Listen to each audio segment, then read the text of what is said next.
Lectura en voz alta, El infinito en un junco, parte 9. Los griegos adoptaron la escritura fenicia en completa libertad, sin imposición alguna. Acomodaron el invento a sus necesidades y al lento compás de un cambio deseado. Fueron poniendo por escrito las tradiciones orales que más amaban, salvándolas de las fragilidades de la memoria.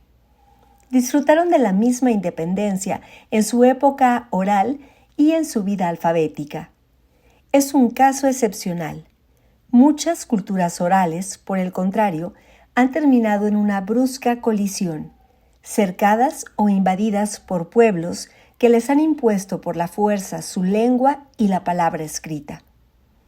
Los antropólogos y etnólogos han podido encontrar testigos vivos de este cambio hacia la escritura en países colonizados donde la irrupción del alfabeto, unida al trauma de las invasiones, está recorrida por una estela de violencia. La novela Me alegraría de otra muerte, del escritor nigeriano Chinua Achebe, reflexiona sobre ese conflictivo amor a las letras invasoras. Tras el desembarco occidental y los primeros vislumbres de la aniquilación del mundo milenario en el que nacieron, los personajes de esta historia descubren fascinados la escritura. Al mismo tiempo, presienten con dolor que, en manos de los colonos, ese mágico instrumento los despojaría de su propio pasado. La civilización extranjera posee el hechizo para perpetuarse. Mientras tanto, el universo indígena se desmorona. El símbolo del poder blanco era la palabra escrita. Una vez, antes de irse a Inglaterra, Obi había oído hablar con profunda emoción sobre los misterios de la palabra escrita a un pariente analfabeto. Nuestras mujeres antes se hacían dibujos negros en el cuerpo con la savia del uli. Era bonito, pero duraba poco. Si duraba 2 semanas de mercado, ya era mucho. Pero algunas veces nuestros mayores hablaban de un uli que no se decoloraba, aunque ninguno lo había visto.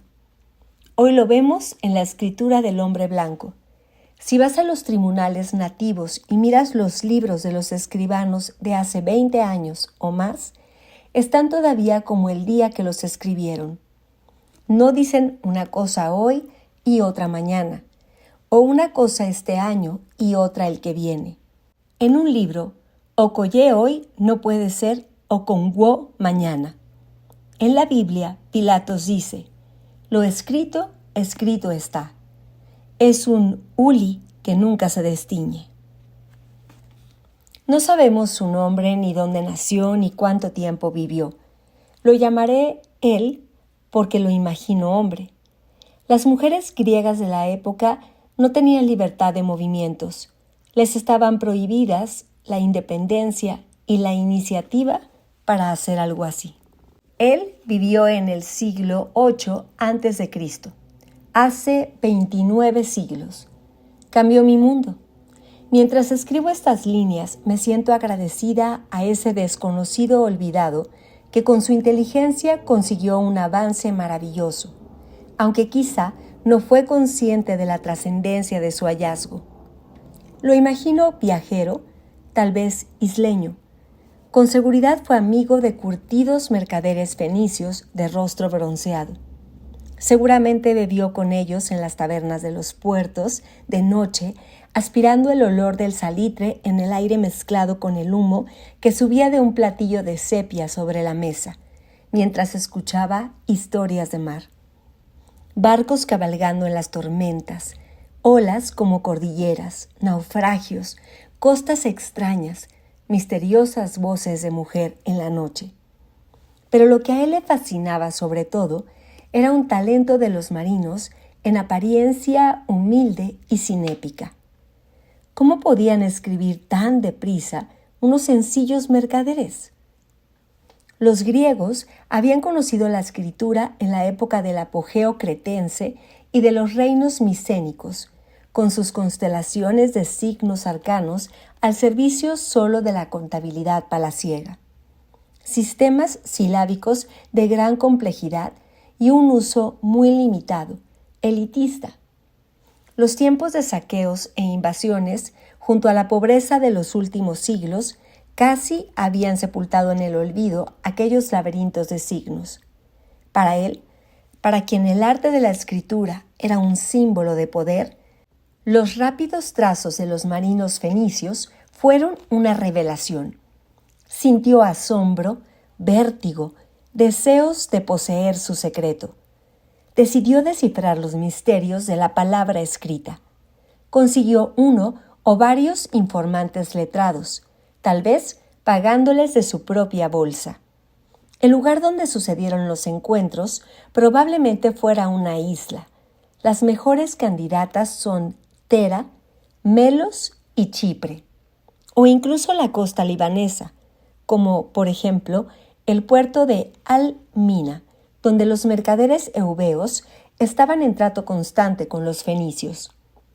Aprendió de sus improvisados maestros la mágica herramienta que permitía atrapar la huella de las infinitas palabras con solo 22 simples dibujos. Supo apreciar la audacia del invento. Al mismo tiempo, descubrió que la escritura fenicia contenía acertijos. Solo se anotaban las consonantes de cada sílaba, dejando al lector la tarea de adivinar las vocales. Los fenicios habían sacrificado la exactitud en aras de una mayor facilidad. A partir del modelo fenicio, él inventó, para su lengua griega, el primer alfabeto de la historia sin ambigüedades, tan preciso como una partitura. Comenzó por adaptar en torno a 15 signos fenicios consonánticos en su mismo orden con un nombre parecido. Aleph, Bet, Gimel se convirtieron en alfa, beta, gamma. Tomó letras que no eran útiles para su lengua, las llamadas consonantes débiles, y usó sus signos para las 5 vocales que como mínimo se requerían. Solo fue innovador allí donde se vio capaz de mejorar el original. Su logro fue enorme. Gracias a él se difundió en Europa un alfabeto mejorado, con todas las ventajas del hallazgo fenicio y un nuevo avance añadido. La lectura dejó de estar sujeta a conjetura y, por tanto, se volvió todavía más accesible. Imaginemos cómo sería leer esta frase sin vocales.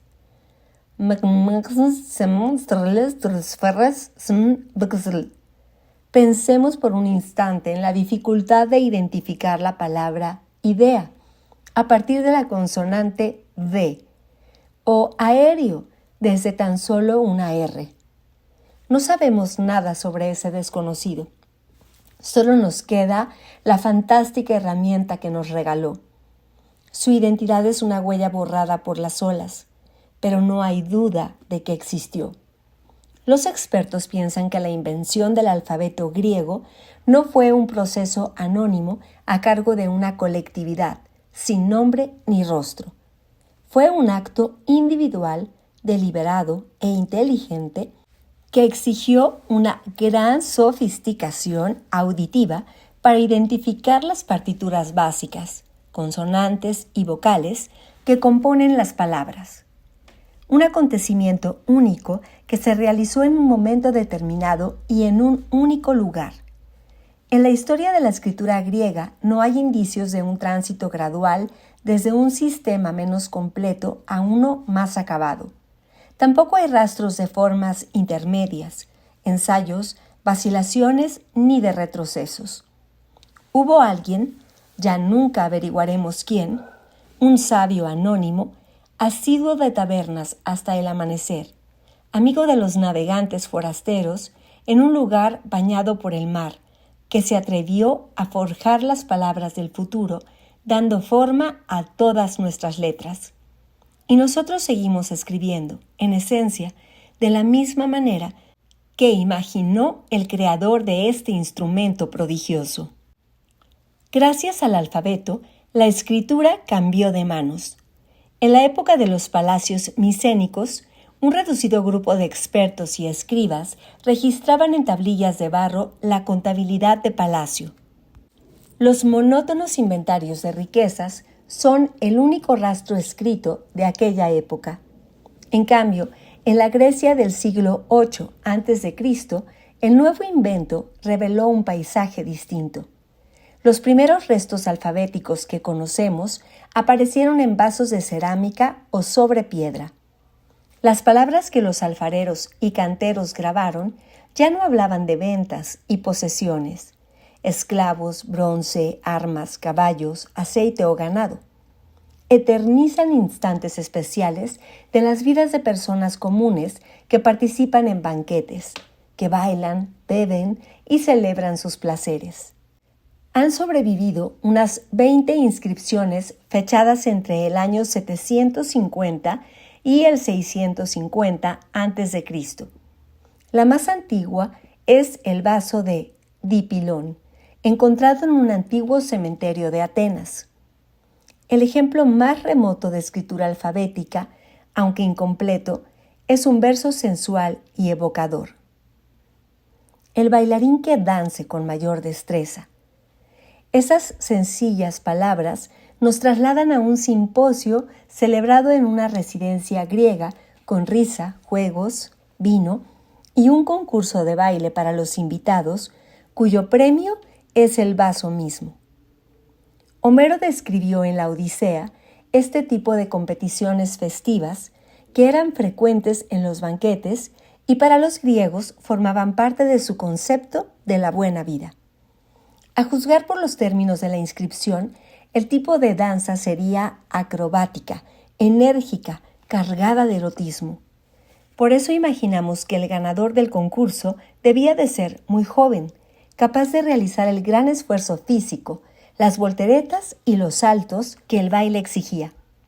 Se sintió tan orgulloso que siempre conservó el recuerdo de aquel día feliz y muchos años después pidió que lo enterrasen con el trofeo de su victoria. En su tumba, tras 27 siglos de silencio, hemos encontrado el vaso y grabado en él ese verso que conserva ecos de música y huellas de unos bellos pasos de baile. La segunda inscripción más temprana, de alrededor del 720 a.C., fue hallada también en una tumba de la isla de Isquía, en el extremo occidental del mundo griego. Dice: «Yo soy la deliciosa copa de Néstor. Quien beba de esta copa pronto será presa del deseo de Afrodita coronada de belleza». Es un homenaje a la Ilíada escrito en hexámetros. La copa de Néstor demuestra que incluso en una isla periférica, en un mundo de comerciantes y navegantes, el conocimiento de Homero era impecable. Y nos revela que la magia de las letras convertía sencillos objetos cotidianos, como una copa o una vasija de cerámica, en posesiones valiosas que acompañaban a sus propietarios hasta la tumba. Una nueva época estaba empezando. El alfabeto sacó la escritura fuera de la atmósfera cerrada de los almacenes de palacio y la hizo bailar, beber y sucumbir al deseo. Voces que salen de la niebla, tiempos indecisos. En la infancia balbuceante de la escritura, las voces que narraban historias abandonaron la niebla del anonimato. Los autores deseaban ser recordados, vencer la muerte con la fuerza de sus relatos. Sabemos quiénes son. Nos dicen sus nombres para que los salvemos del olvido. A veces, incluso, salen de los bastidores del relato para hablar en primera persona. Un atrevimiento que nunca se permite el invisible narrador de la Ilíada y la Odisea. Percibimos el cambio al leer a Hesíodo, que creó sus principales obras en torno al cambio de siglo, es decir, alrededor del año 700 a.C. Sus hexámetros conservan el sabor de la oralidad, pero contienen un ingrediente nuevo, el germen de lo que hoy llamamos autoficción. A su manera abrupta y desinhibida, Hesíodo, autor, narrador y personaje, nos da detalles sobre su familia, sus experiencias y su forma de vida. Quizá podría decirse que es el primer individuo de Europa y un lejano abuelo literario de Annie Ernaux o Emmanuel Carrere. Hesiodo cuenta que su padre emigró desde Asia Menor a Beocia, huyendo no precisamente de la abundancia, la felicidad y la riqueza, sino de la escasez. Con su habitual humor ácido, despotrica del villorrio mugriento donde la familia se instaló, llamado Ascra, aldea mísera, mala en invierno, dura en verano y nunca buena. Describe cómo nació su vocación poética. Hesiodo era un joven pastor que pasaba sus días en la soledad de la montaña, durmiendo en el suelo con el ganado de su padre. Mientras vagaba por los pastos de verano, se construyó un mundo imaginario hecho de versos, música y palabras. Un mundo interior a la vez celestial y peligroso. Un día, apacentando el rebaño al pie del monte Helicón, tuvo una visión. Se le aparecieron las 9 musas. Le enseñaron un canto, insuflaron su don y pusieron en sus manos una vara de laurel. Al adoptarlo, le dijeron una frase inquietante. Sabemos contar mentiras que parecen verdades y sabemos, cuando queremos, proclamar la verdad. Es una de las reflexiones más antiguas sobre la ficción. Esa mentira sincera y tal vez también una confesión íntima. Me gusta pensar que Hesiodo, el niño poeta rodeado de silencio, balidos y boñigas, como siglos más tarde Miguel Hernández, revela aquí su obsesión por las palabras. Las palabras que ama y le aterran por el poder que tienen en el mundo, por el mal uso que se puede hacer de ellas. En Los trabajos y los días, este pastor poeta relata la épica de su presente, no las hazañas del pasado. Describe un tipo distinto de heroísmo, la dura lucha por sobrevivir en condiciones difíciles. Usa los solemnes hexámetros homéricos para hablar de la siembra y la poda, de castrar cerdos y del graznido de las grullas, de espigas y de carrascas, de la puerca tierra, del vino que calienta las frías noches campesinas. Forja mitos, fábulas de animales y máximas de hosca sabiduría rústica. Arremete contra su hermano Perses, con quien se ha peleado a causa de la herencia. Airea sin pudor las escabrosas luchas familiares por el reparto del patrimonio y no le preocupa parecer avaricioso.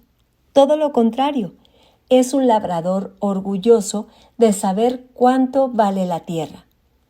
Nos explica que el vago y sinvergüenza de su hermano ha puesto un pleito contra él y no contento con esa tremenda maldad, está intentando sobornar al juez. A continuación, se lanza a denunciar la rapacidad de los pequeños caciques y los tejemanejes de los tribunales. Usa expresiones maravillosamente mordaces, como jueces tragajamones. Furioso y sombrío al estilo de los profetas, amenaza con el castigo divino a las autoridades que, para engordar su bolsa, favorecen siempre a los poderosos y rapiñan a los campesinos pobres. Hesiodo ya no canta los ideales de la aristocracia. Es un heredero del feo Tersites, que en la Ilíada le recriminaba al rey Agamenón que medraba a costa del esfuerzo de todos en una guerra que solo a él le beneficiaba. Muchos griegos de su época deseaban unos cimientos más justos para la vida en común y un reparto más equitativo de las riquezas. Los trabajos y los días hablaba a esas personas sobre el valor del trabajo paciente y laborioso, sobre el respeto al otro y la sed de justicia. El tiempo del alfabeto hizo posible que la ácida protesta de Hesiodo perdurase. A pesar de, o tal vez gracias a, sus palabras insultantes contra los reyes, el poema acabó por convertirse en un libro imprescindible y luego en texto escolar. Allá entre los surcos de una pequeña hacienda en litigio de la mísera Ascra, Al noroeste del Ática comienza la genealogía de la poesía social. El alfabeto, según Eric A. Havelock, era en los comienzos un intruso sin posición social. La élite de la sociedad seguía recitando y actuando. El uso de la escritura se extendió a pasos lentos, paulatinos, suaves. Al principio y durante siglos, los relatos tomaban forma en la hoja en blanco de la mente y se hacían públicos al leerlos en voz alta. Todavía estaban concebidos, en cierto sentido, para la comunicación oral. Las versiones escritas de los libros eran solo un seguro contra el olvido. Los textos más antiguos servían como partituras musicales del lenguaje que solo los especialistas, autores e intérpretes usaban y leían. Al público, la música de las palabras les llegaba a través de los oídos, no por la vista. En torno al siglo VI a.C. nació la prosa, y con ella los escritores propiamente dichos, que ya no construían sus obras en los misteriosos pasadizos de la memoria, sino que se sentaban a trazar letras en tablillas o papiros. Los autores mismos empezaron a escribir sus textos o a dictarlos a un secretario. Las pocas copias que se hacían, si se hacía alguna, apenas circulaban. Por eso, no hay huellas de una industria ni de un comercio de libros en la época arcaica. Sin embargo, la oralidad misma se transformó en contacto con el alfabeto. Una vez escritas, las palabras empezaron a quedar ancladas en su orden, como notas en un pentagrama. La melodía de las frases permanecía igual para siempre. El torrente espontáneo, la agilidad en la respuesta y la libertad del lenguaje hablado se desvanecieron. En la época micénica antigua, los aedos itinerantes acostumbraban a cantar las leyendas heroicas, tañendo su instrumento y dejándose llevar por el duende de la improvisación.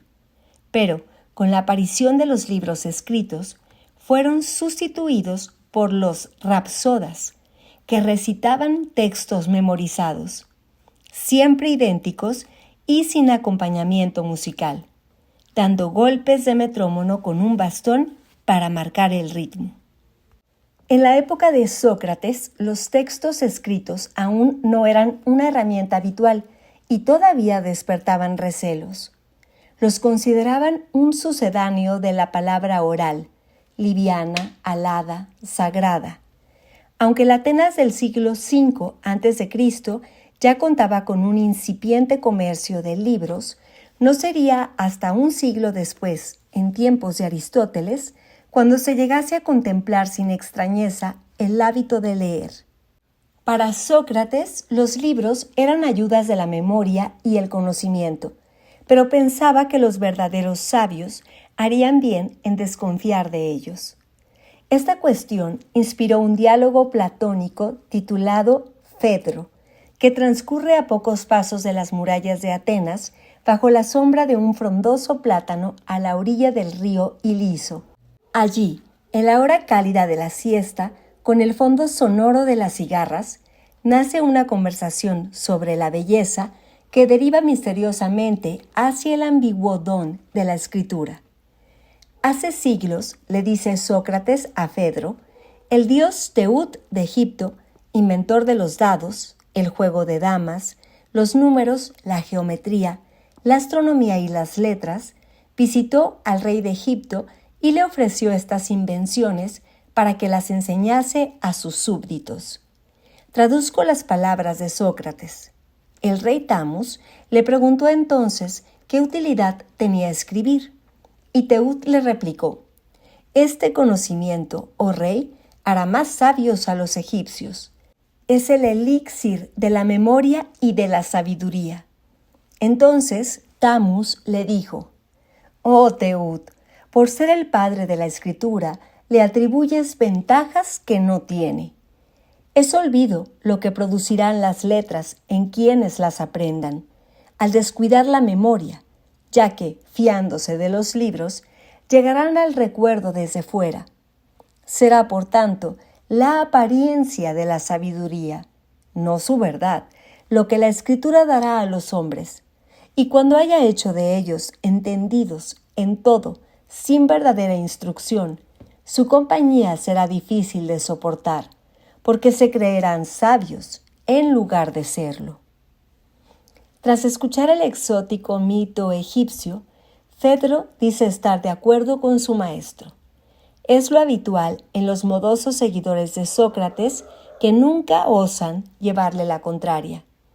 De hecho, en los diálogos de Platón, los discípulos dicen sin cesar frases como «Muy cierto, Sócrates», «Te lo concedo, Sócrates», «Veo que otra vez tienes razón, Sócrates».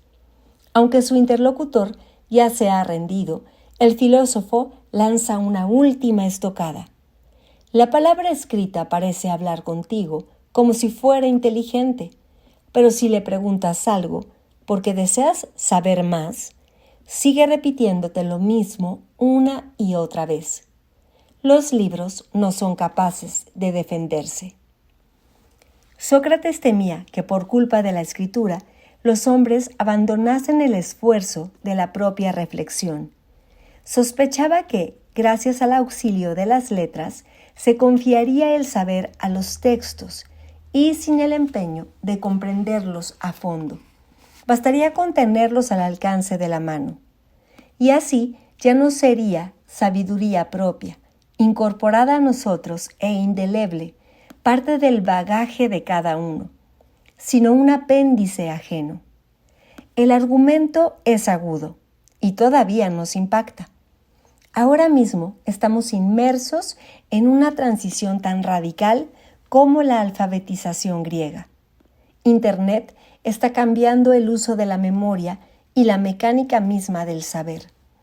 Un experimento realizado en 2011 por D. M. Wegner, pionero de la psicología social, midió la capacidad de recordar de unos voluntarios. Solo la mitad de ellos sabían que los datos a retener eran guardados en un ordenador.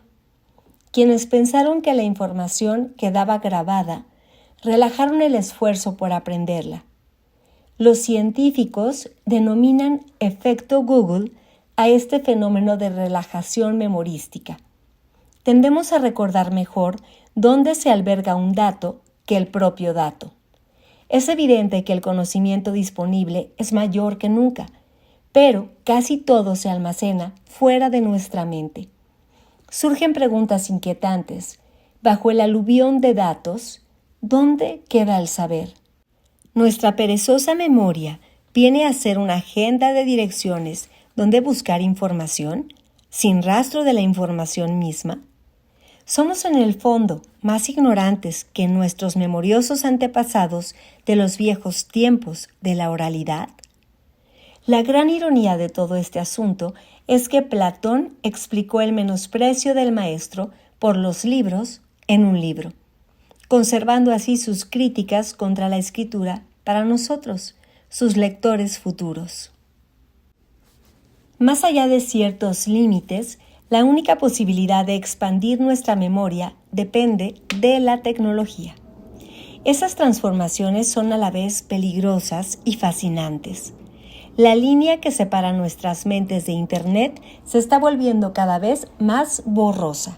Se ha instalado entre nosotros la impresión de que sabemos todo aquello que podemos localizar gracias a Google. Cuando se reúne un grupo de gente, suele haber alguien que se lanza a comprobar los datos de la conversación con su teléfono inteligente. Se zambulle en la pantalla como un ave acuática y tras una consulta rápida, emerge con el pez en el pico, aclarando todas las dudas sobre el nombre de aquel actor o cuáles son los días perfectos para pescar el pez plátano. Tras sus experimentos desde los años 80 en adelante, Wegner piensa que si recordamos dónde encontrar informaciones importantes, incluso sin retener el conocimiento concreto, estamos ampliando las fronteras de nuestro territorio mental. Es el fundamento de su teoría de la memoria transactiva. Según Wegner, nadie recuerda todo. Almacenamos información en las mentes de otros, a quienes podemos acudir a preguntar, en los libros y en la gigantesca cibermemoria. El alfabeto fue una tecnología aún más revolucionaria que Internet. Construyó por primera vez esa memoria común, expandida y al alcance de todo el mundo.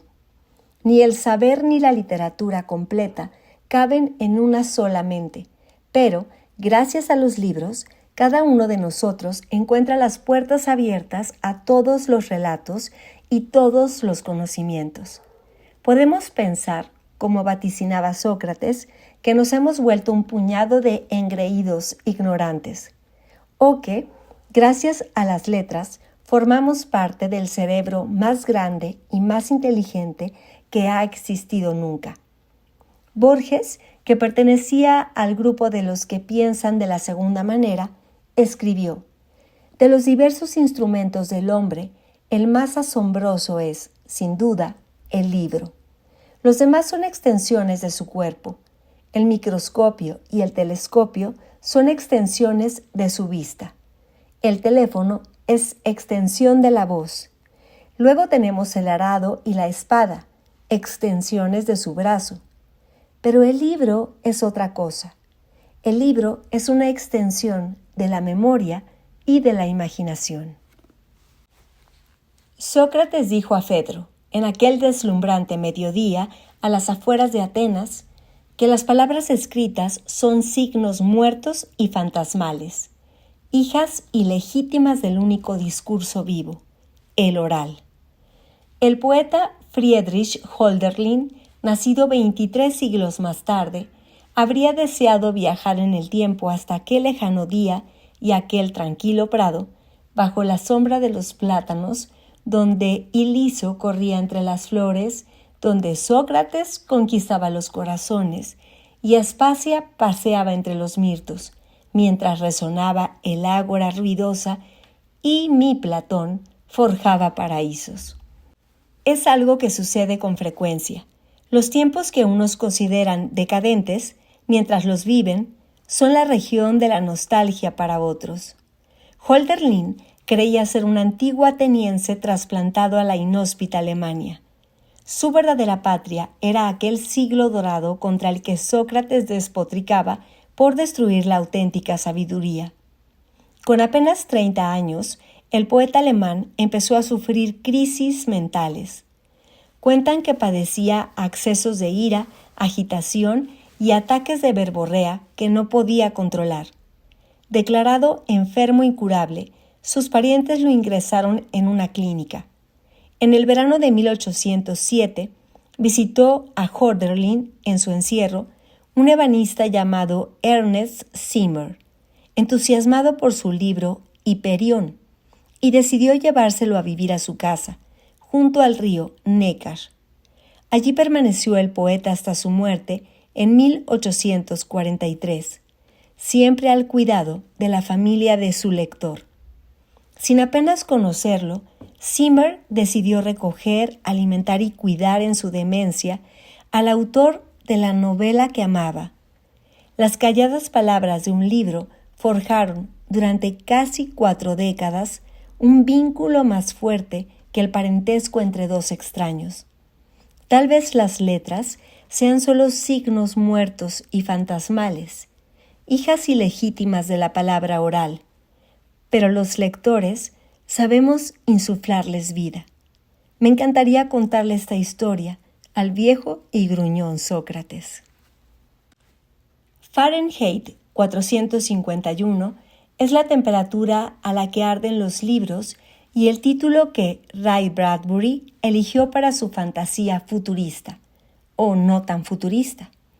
La historia sucede durante una época sombría en un país en el que está prohibido leer. Los bomberos ya no se ocupan de apagar incendios, sino de quemar los libros que algunos ciudadanos rebeldes esconden en sus casas. El gobierno ha decretado que todo el mundo sea feliz. Los libros están repletos de ideas nocivas y además la lectura solitaria se presta a la melancolía. La población debe ser protegida de los escritores que contagian pensamientos malignos. Los disidentes son perseguidos. Se refugian en los bosques alrededor de las ciudades, en los caminos, a la orilla de los ríos contaminados, en las vías férreas abandonadas. Viajan todo el tiempo bajo la luz de las estrellas, disfrazados de vagabundos. Han aprendido de memoria libros enteros y los guardan en sus cabezas, donde nadie puede verlos ni sospechar de su existencia. Al principio no se trató de un plan preconcebido. Cada hombre tenía un libro que quería recordar y lo hizo. Luego fuimos entrando en contacto unos con otros. Viajamos, creamos esta organización y establecimos un plan. Transmitiremos oralmente los libros a nuestros hijos y dejaremos que ellos esperen a su vez. Cuando la guerra haya terminado algún día, algún año, los libros podrán ser reescritos. Las personas serán convocadas una por una para que reciten lo que saben y lo imprimiremos hasta que llegue otra edad de oscuridad en la que quizá debamos repetir toda la operación. Estos fugitivos que han visto cómo aquello que amaban acaba destruido, deben recorrer un largo camino de huida, siempre asustados, sin otra certeza que los libros archivados tras sus tranquilos ojos. La novela parece una fábula distópica, pero no lo es. Algo muy semejante sucedió realmente. En el año 213 a.C., cuando un grupo de griegos intentaba reunir la totalidad de los libros en Alejandría, el emperador chino Shi Huangdi ordenó que se quemasen todos los libros de su reino. Solo perdonó los tratados de agricultura, medicina y profecía. Quería que la historia comenzase con él. Pretendía abolir el pasado porque sus opositores lo invocaban en añoranza de los antiguos emperadores. Según un documento de la época, el plan se llevó a cabo sin piedad. Los que sirvan de la antigüedad para denigrar los tiempos presentes serán ejecutados junto a sus parientes. Quienes oculten libros serán marcados con un hierro candente y condenados a trabajos forzados. El odio de Shi Huangdi provocó la destrucción de miles y miles de libros, entre otros, todos los escritos del confucianismo. Los esbirros del emperador fueron de puerta en puerta, apoderándose de los libros y haciéndolos arder en una pira. Más de 400 letrados reacios fueron enterrados vivos. En el año 191 a.C., bajo una nueva dinastía, se pudieron reescribir muchos de aquellos libros perdidos. Corriendo increíbles riesgos, los profesionales de las letras habían conservado en la memoria obras enteras, en secreto, al abrigo de la guerra, las persecuciones y los hombres de las hogueras. No fue la única vez que sucedió algo así. Cuando Alejandro ocupó la ciudad de Persépolis y le prendió fuego, ardieron todos los ejemplares del libro sagrado del zoroastrismo. Sus fieles lo reconstruyeron gracias a que lo recordaban palabra por palabra.